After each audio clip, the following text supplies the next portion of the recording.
క్లాసెస్లో వచ్చేసరికి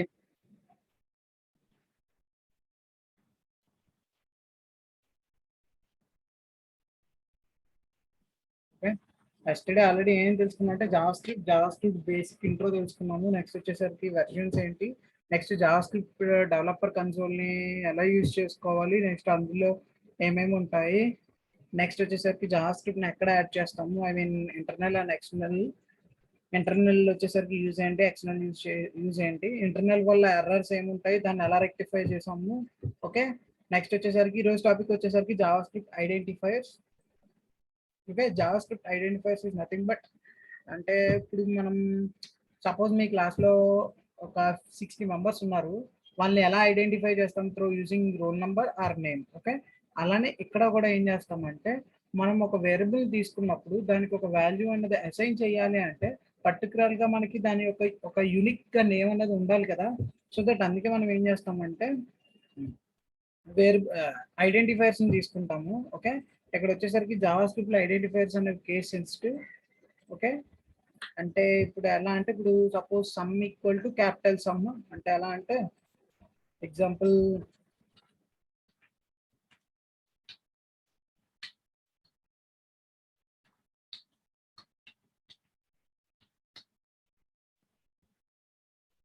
okay, next వచ్చేసరికి నేమింగ్ కన్వెన్షన్స్ తెలుసుకున్నాము. నేమింగ్ కన్వెన్షన్స్ అంటే నథింగ్ బట్ ఇప్పుడు సపోజ్ మీ నేమింగ్ అంటే నథింగ్ బట్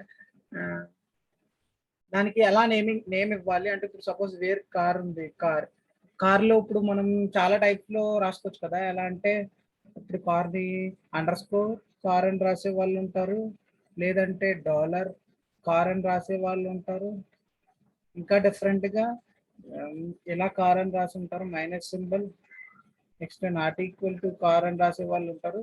సో ఇలా ఉంటారు కదా. సో దట్ ఇదంతా ఫాలో అయ్యే కన్నా వాళ్ళే బేసిక్ ప్యాటర్న్ ఫాలో అవుతే బెటర్ కదా. సో దట్ అందుకని చెప్పి కొన్ని ఆల్రెడీ ముందే డిఫైన్ చేసినప్పుడే లాంగ్వేజ్ని ఇంట్రడ్యూస్ చేసినప్పుడే కొన్ని నేమింగ్ కన్వెన్షన్స్ అనేవి తీసుకొచ్చారు. ఓకే, దాన్ని వచ్చేసరికి names contain letters, digits, under scores and dollar science. Okay, yeah ఏదైనా అయి ఉండొచ్చు.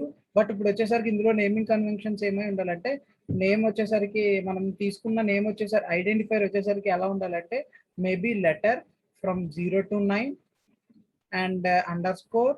ఓకే, నెక్స్ట్ వచ్చేసరికి డాలర్ సైన్. ఈ 3 ఏదైనా ఉండొచ్చు. Okay, number must be begin with a letter.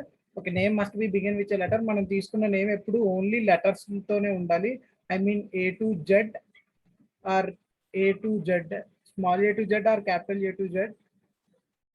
Okay, next వచ్చేసరికి name can also begin with dollar and అండర్ స్కోర్తో కానీ డాలర్తో కానీ నేమ్ స్టార్ట్ అవ్వచ్చు, but will not use in this. Okay, next వచ్చేసరికి names are case sensitive, X and Y are different అని already ముందు చెప్పుకున్నాం కదా.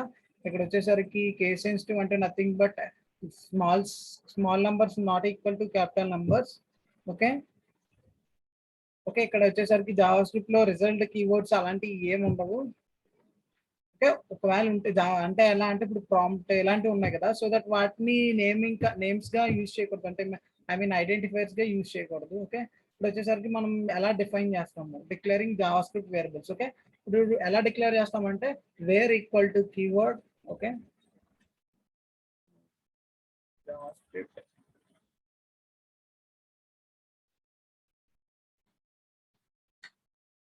ఓకే index.html తీసుకున్నాము.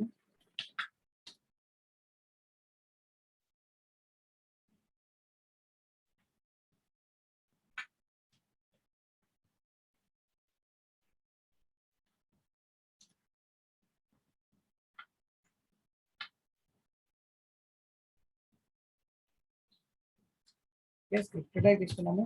వచ్చేసరికి నేమ్స్ ఎలా ఇచ్చుకోవాలంటే వేర్ క్యార్ ఎలా ఇచ్చుకోవచ్చు, లేదంటే వేర్ క్యార్ ఎలా ఇచ్చుకోవచ్చు, మన ఇష్టం ఏదైనా ఇచ్చుకోవచ్చు. నెక్స్ట్ వచ్చేసరికి వేర్ డాలర్ క్యార్. బట్ అంటే నేను ఇది వేర్ డాలర్ సింబల్ యూజ్ చేయొద్దు అంటాను, ఎందుకంటే డాలర్ సింబల్ యూజ్ చేసి మనం జేక్వెరీలో దీన్ని కాల్ చేసుకుంటాం మళ్ళీ తిరిగి. సో అక్కడ డిఫికల్ట్ అయిపోద్ది.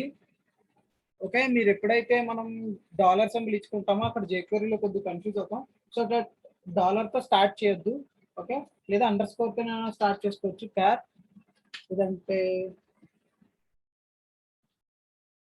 ఓకే, ఇలా ఇచ్చుకుంటే ఏమవుతుందంటే మనం ఇప్పుడు సపోజ్ jQueryలో ఏం చేస్తామంటే దీన్ని యూజ్ చేసుకొని కాల్ చేసుకుంటాము మళ్ళీ దాన్ని ప్రింట్ చేయడానికి.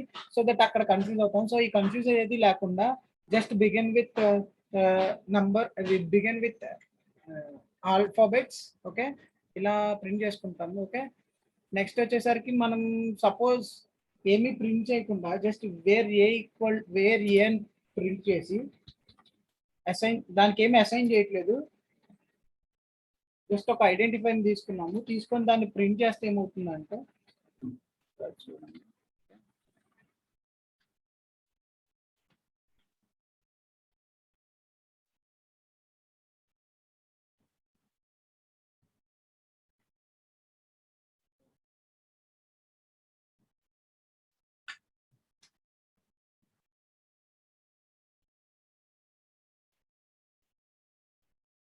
ఓకే, చూసారు కదా, అన్డిఫైన్ అంటే ఏమి మనం అంటే జస్ట్ డిఫైన్ చేసాము, ఒక ఐడెంటిఫైన్ తీసుకున్నాము, బట్ వచ్చేసరికి ఏమి అందులో వాల్యూ అనేది అసైన్ చేయలేదు. అసైనింగ్ అంటే నథింగ్ బట్ ఒక అంటే ఏ ఈక్వల్ టు 1 అని, ఏ ఈక్వల్ టు 2 అని, ఇది అసైనింగ్ అంటాం. ఓకే, జస్ట్ ఒక ఐడెంటిఫైన్ తీసుకున్నాము, ఏ అని వేరబుల్ ఏ అని ఒక వాల్యూని తీసుకున్నాము, అందుకే మనం దానికి ఏం వాల్యూ అసైన్ చేయలేదు కాబట్టి అన్డిఫైన్ అని వచ్చింది. ఓకే, నెక్స్ట్ వచ్చేసరికి ఇప్పుడు వాల్యూస్ ని ఒకసారి తీసుకొని వాటిని ఎలా ప్రింట్ చేద్దామో చూద్దాము. ఏ ఈక్వల్ టు 10 అని తీసుకున్నాము. Okay, just control yes, refresh. Okay, 10 print అయింది ఇలా. ఓకే, ఇలాగే నంబర్ అనే కాదు, మీరు ఏదైనా తీసుకోవచ్చు. ఓకే, అదే నంబర్ అయితే జస్ట్ ఏమి తీసుకోము, అదే కానీ స్ట్రింగ్స్ అయితే ఇన్వర్టెడ్ కామర్స్ తీసుకుంటాము. ఓకే, ఇక్కడ వచ్చేసరికి స్ట్రింగ్స్ అనుకో ఇలా తీసుకుంటాము. స్ట్రింగ్స్ లోనే విత్ ఇన్ ఇన్వర్టెడ్ కామర్స్ లో మాత్రమే మనం మన యొక్క ఏదైతే స్ట్రింగ్ ఉందో ఆ స్ట్రింగ్ అని రాసుకుంటాము, బట్ దేనికైనా వేరియబుల్ అనే మాత్రమే తీసుకుంటాము. Okay, just refresh. Okay, web development. Okay, ఇలా మనం ఏ వాల్యూస్ నైనా అసైన్ చేయొచ్చు. ఇప్పుడు సపోజ్ మీరు ఇలా కాకుండా ఒక ఫ్లోట్ డెసిమల్ లో తీసుకున్నాం అనుకున్నారు 10.34. ఓకే,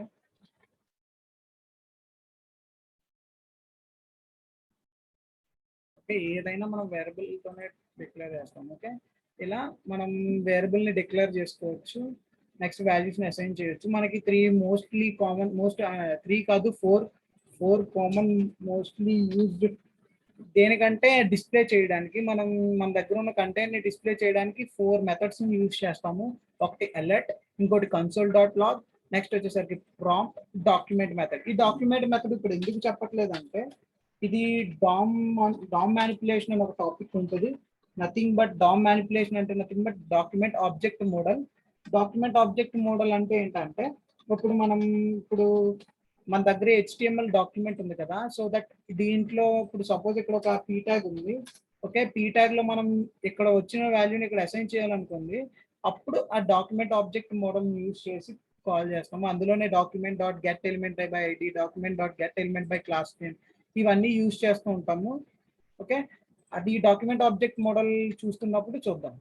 ఓకే, అప్పటి వరకు మనం ఫస్ట్ ఈ 3 మెథడ్స్ చూద్దాం. ఏంటంటే అలర్ట్, కన్సోల్ లాగ్, నెక్స్ట్ వచ్చేసరికి prompt. Okay, already console log వాడాం కదా, ఇప్పుడు ఏం చేద్దామంటే alert వాడదాము.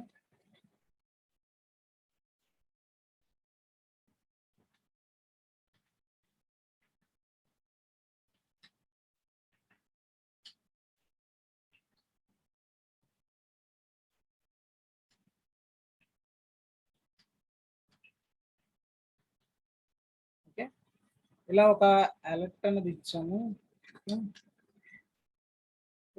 Control S, just page ని రిఫ్రెష్ చేయండి చాలు, అలర్ట్ అనేది డిస్ప్లే అయిపోతుంది. A user this alert is working. Okay, ఎలా మనం ఒక అలర్ట్ ని ప్రింట్ చేస్తాము, ఇవి ఎక్కడ యూజ్ చేస్తాము అంటే మనం నెక్స్ట్ ఈ రోజే డిస్కస్ చేస్తాము ఇవి ఎక్కడెక్కడ యూజ్ చేయొచ్చు. ఓకే, నెక్స్ట్ వచ్చేసరికి అదే ప్రాంప్ట్ అనుకోండి. మీరు యూజర్ నుంచి ఏదైనా డేటా తీసుకోవాలి అనుకున్నారు. Okay, just use prompt. Okay,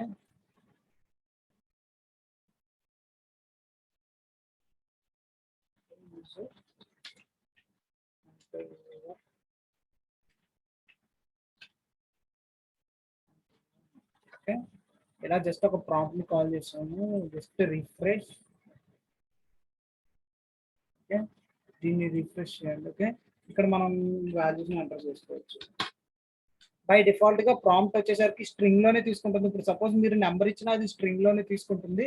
okay, మీరు ఎప్పుడైనా నెంబర్ గా కన్వర్ట్ చేసుకోవాలంటే పార్సింట్ మెథడ్ ని యూజ్ చేసుకొని కన్వర్ట్ చేసుకోవాలి. ఓకే, ఇది ఒక మెథడ్. ఓకే, ఇది ప్రాంప్ట్.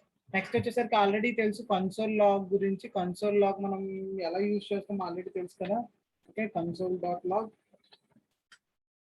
మనం ఫస్ట్ ట్రయల్ చేయడానికి యూజ్ చేసుకుంటాము. మనం రాసిన కోడ్ అది వర్క్ అవుతుందా లేదా, ఏమైనా ఎర్రర్స్ ఉన్నాయా లేదా, దానికి కన్సోల్ యూజ్ చేసుకుంటాము. ఓకే, ప్రింట్ అయిపోయింది. ఓకే, ఇది basic 3 methods. Okay, 4th method ఒకసారి చూపిస్తాను పోనీ జస్ట్ ఒకసారి చూడండి. ఓకే, నేను ఏం చేస్తున్నాను అంటే దీనికి ఒక క్లాస్ ని అసైన్ చేశాను, ఏమని డెమో. ఓకే, ఇప్పుడు ఏం చేద్దామంటే మనం ఏదైతే ప్రాంప్ట్ లో ఎంటర్ చేసామో అది ఇందులో డిస్ప్లే చేద్దాం. ఓకే, వచ్చేసరికి ప్రాంప్ట్ ఒకటి తీసుకున్నాము. ప్రాంప్ట్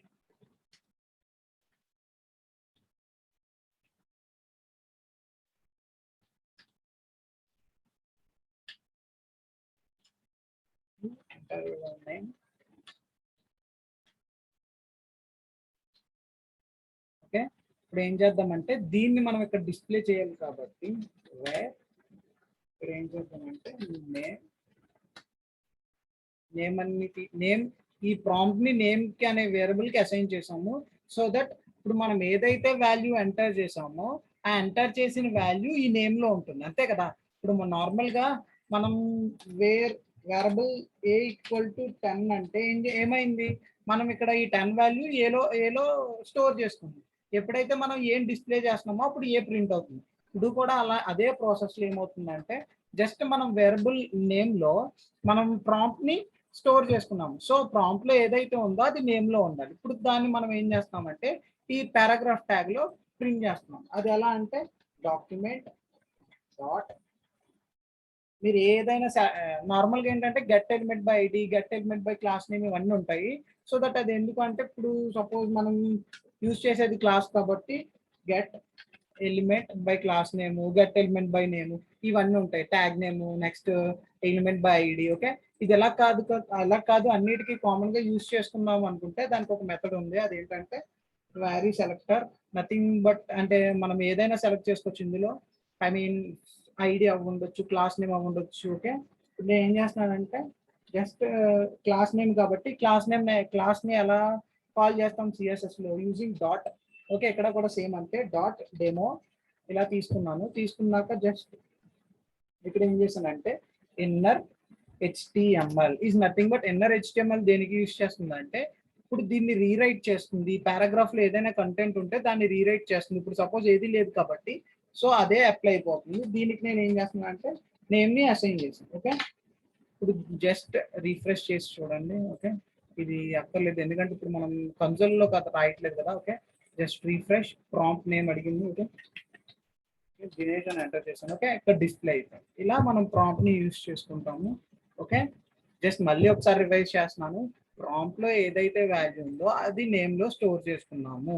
మనం డాక్యుమెంట్ ఆబ్జెక్ట్ మోడల్ ద్వారా ఏం చేసామంటే డాక్యుమెంట్ డాట్ క్వరీ సెలెక్టర్, మనం ఏదైతే క్లాసెస్ లో అంటే మన HTML లో కోడ్ ఇచ్చామో దాన్ని కాల్ చేసుకోవడానికి ఇక్కడ ఒక సెలెక్టర్ తీసుకున్నాం, అదే క్వరీ సెలెక్టర్. క్వరీ సెలెక్టర్ ఏంటంటే మీరు క్లాసెస్ నైనా తీసుకోవచ్చు, ఐడీస్ నైనా తీసుకోవచ్చు.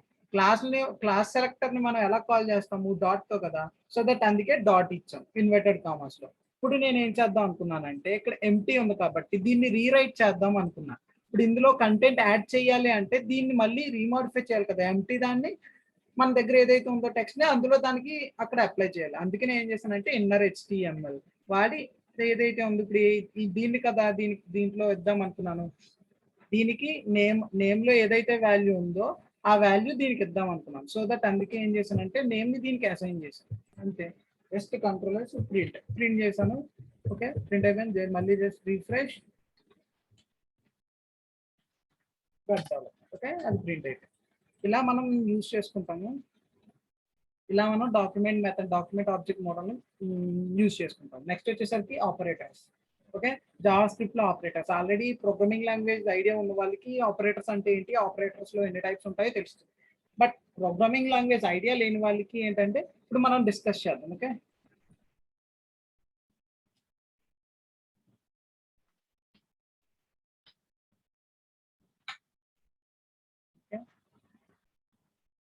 ఇప్పుడు మనం ఏం చేద్దాం అంటే first arithmetic operators. Arithmetic operators అంటే nothing but plus, addition, minus, division, multiplication, power, ఇవన్నీ వస్తాయి. సో దట్ ఒకసారి ట్రై చేద్దాము. ఓకే, ఇప్పుడు నేను ఏం చేస్తున్నానంటే 2 వేరియబుల్స్ తీసుకుంటున్నాను. ఏ ఈక్వల్ టు కానీ జస్ట్ మీకు ఇంకా ఏమైనా, ఇప్పుడు సపోజ్ ఒకసారి వేరియబుల్ కాల్ చేసి అందులో ఎన్నైనా వేరియబుల్స్ పెట్టుకోవచ్చు. ఇప్పుడు suppose B equal to 15, C equal to 16, 18. Okay, ఇలా ఎన్నైనా ఇచ్చుకోవచ్చు. ఓకే, నేను ఏం చేశానంటే B equal to A plus B plus C. Okay, ఇప్పుడు నేను ఏం చేద్దాం, ఆల్రెడీ మనం దీని ఇక్కడ అంటే ఐ మీన్ డిఫైన్ చేయలేదు. ఓకే, ఫస్ట్ ఇప్పుడు దీన్ని డిఫైన్ చేశాను. ఓకే, దీన్ని డిఫైన్ చేశాను. ఇప్పుడు ఏం చేస్తున్నానంటే కన్సోల్ డాట్ లాగ్ లో డీన్ ప్రింట్ చేస్తాను. లేదంటే డీన్ కాకుండా మీరు డైరెక్ట్గా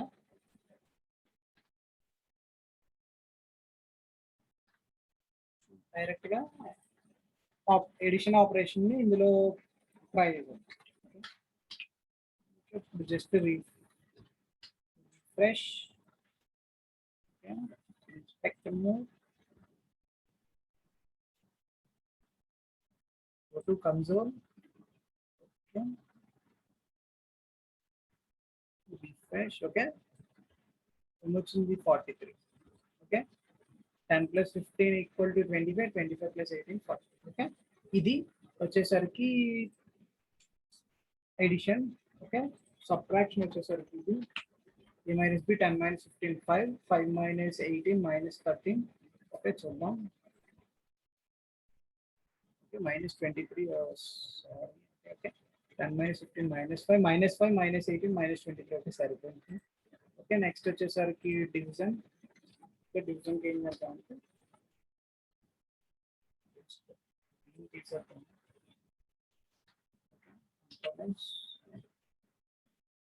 ఇప్పుడు ఏం చేద్దామంటే మనకి కన్వీనియంట్గా ఉండడం కోసం 18 9 ఏం ప్రింట్ అవుతుంది. ఓకే, 19 7/7 అంటే నథింగ్ బట్ డివిడెండ్ లో ఉన్నది వస్తుంది. అంటే నథింగ్. ఇప్పుడు ఎడిషన్ చేసినట్టయితే 9 18 reminder 0.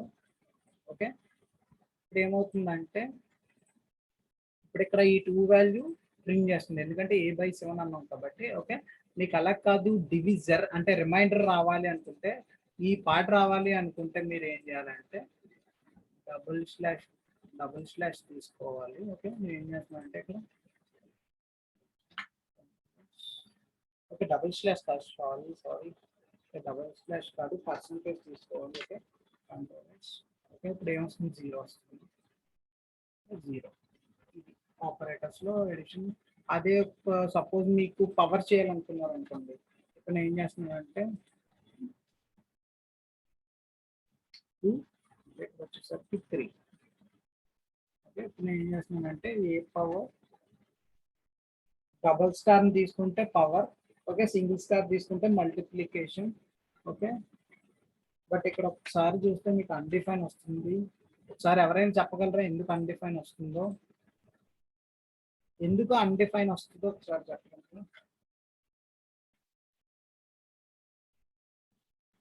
Reference. Okay, capital C ఇచ్చాము, ఆల్రెడీ చెప్తున్నాం. Java script is a case sensitive అని, అందుకే ఎర్రర్ వచ్చింది. ఓకే, ఇప్పుడు 8 వచ్చింది. 2 ఎంత, 2 × 2 × 2 nothing but 8. Okay, a star C తీసుకున్నాను అంటే మల్టిప్లికేషన్ 2 3 6 వస్తుంది. ఓకే, ఇది ఆపరేటర్స్ గురించి. నెక్స్ట్ వచ్చేసరికి కంపారిజన్ ఆపరేటర్స్ అంటే నథింగ్ బట్ కంపారిజన్. ఇప్పుడు వచ్చేసరికి two or more. Okay, two or more. Okay, two or more తర్వాత చూద్దాం. ఫస్ట్ టూ క్వాంటిటీస్ ఉన్నాయి. సపోజ్ ఇక్కడ ఏ అనేవాడు ఉన్నాడు, బి అనేవాడు ఉన్నాడు. సపోజ్ ఈ రెండింటి మధ్య కంపారిజన్ చేయాలి అనుకుంటే ఈ కంపారిజన్ ఆపరేటర్స్ అనేవి యూజ్ చేస్తాం. ఓకే, ఇప్పుడు వచ్చేసరికి ఇందులో వచ్చేసరికి less than equal to, greater than or equal to not equal to, triple equal to, not double equal to. Okay, first ఏం చేద్దామంటే double equal to, triple equal to పక్కన పెట్టేయండి. మనం ఇప్పటి వరకు ఏ ప్రోగ్రామింగ్ లాంగ్వేజ్ లో చూసుకున్నా మొత్తం అన్ని కామన్ గానే ఉన్నాయి. బట్ ఓన్లీ వచ్చేసరికి రెండు డిఫరెన్స్ ఉంటుంది.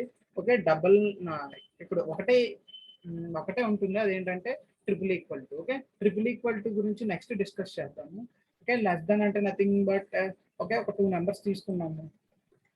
ఓకే, టూ నెంబర్స్ తీసుకుంటే ఏ లెస్ దెన్ సి, ఇదేమో బి, ఫాల్స్ ఆర్ ట్రూ. అంటే ఇక్కడ వచ్చేసరికి జావాస్క్రిప్ట్ లో ఫాల్స్ ట్రూనే యూజ్ చేస్తాము. Yeah, relational relational. Okay, next వచ్చేసరికి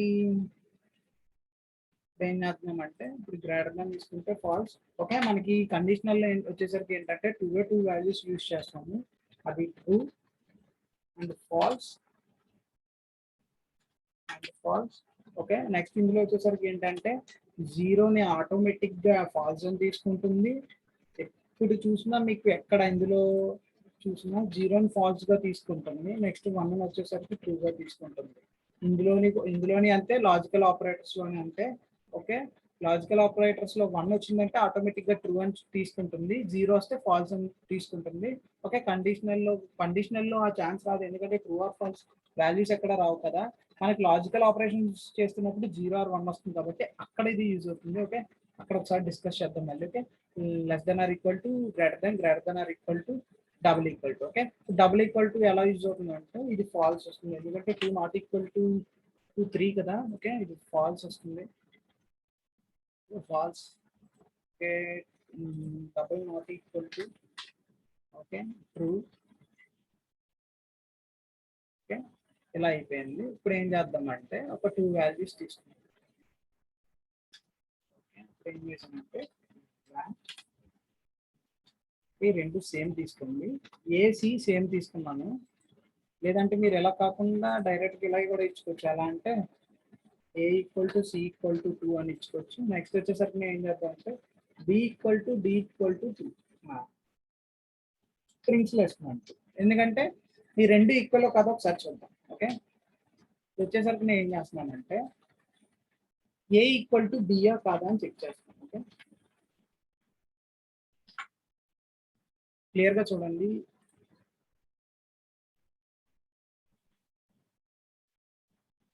okay, A equal to B అంటే ఏని ప్రింట్ చేస్తుంది. ఓకే, ఏం చేద్దాం అంటే డబుల్ ఈక్వల్ టు చెక్ చేద్దాం. Okay, double equal to check చేసేది. Okay, double equal to check చేస్తాం. ఓకే, ట్రూ, రెండు సేమ్ అని వస్తుంది. ఏంటి ఇక్కడ ఏం చేసింది, 2 ఉంది, ఇక్కడ 2 ఉంది.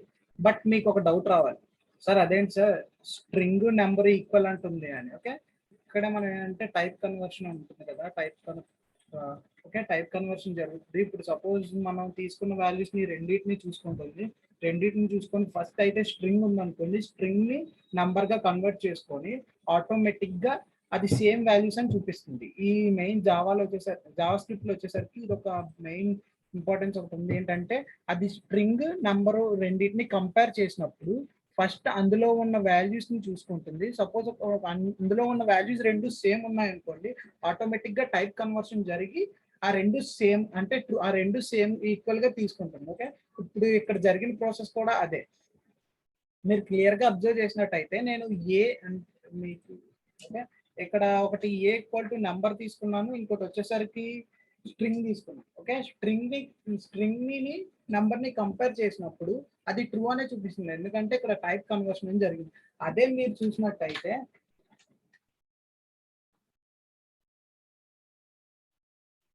console.log ఇప్పుడు ఏ ట్రిపుల్ ఈక్వల్ టు బి తీసుకున్నాం. ఓకే, ఇప్పుడు కంపేర్ చేసి చూడండి.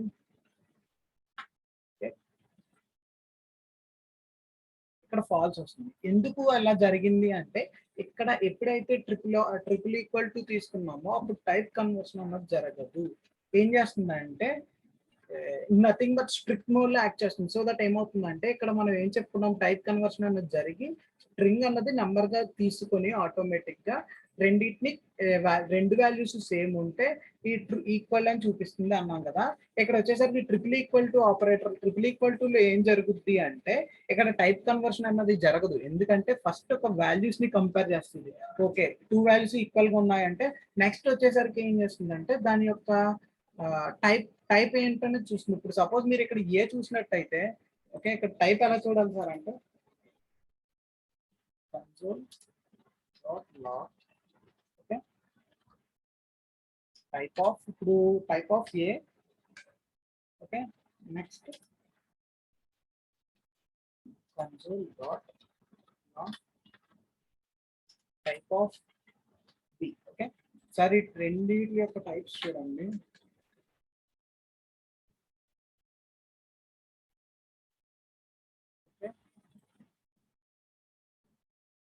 క్లియర్ గా చూడండి, మనం ఏం రాసామంటే ఫస్ట్ ఏ అన్నది ఏం చేస్తుందంటే నెంబర్ అని తీసుకుంటుంది. నెక్స్ట్ బి వచ్చేసరికి ఏం చెప్తుందంటే స్ట్రింగ్ అని చెప్తుంది. ఓకే, ఇక్కడ ఏం జరుగుతుందంటే 2 డిఫరెంట్ డేటా టైప్స్ కదా, నెంబర్ అండ్ స్ట్రింగ్. సో అందువల్ల ఏం చేస్తుందంటే ఈ ట్రిపుల్ ఆపరేటర్ ఏం చేస్తుందంటే ఫస్ట్ నెంబర్ చూసుకుంటుంది, తర్వాత డేటా టైప్ చూసుకుంటుంది. ఫస్ట్ వాల్యూని చూసుకుంది, ఓకే, వాల్యూ వచ్చేసరికి సిమిలర్ గానే ఉంది. నెక్స్ట్ వచ్చేసరికి డేటా టైప్ చూసుకుంది, డేటా టైప్ సిమిలర్ గా లేదు కాబట్టి ఇక్కడ ఫాల్స్ అని మనకి అవుట్పుట్ ఇచ్చింది, ఇక్కడ ట్రూ అని ఇచ్చింది. ఓకే, ఇది మెయిన్ రీజన్. ఓకే, ఇది 00కి అండ్ 000కి ఉన్న డిఫరెన్స్.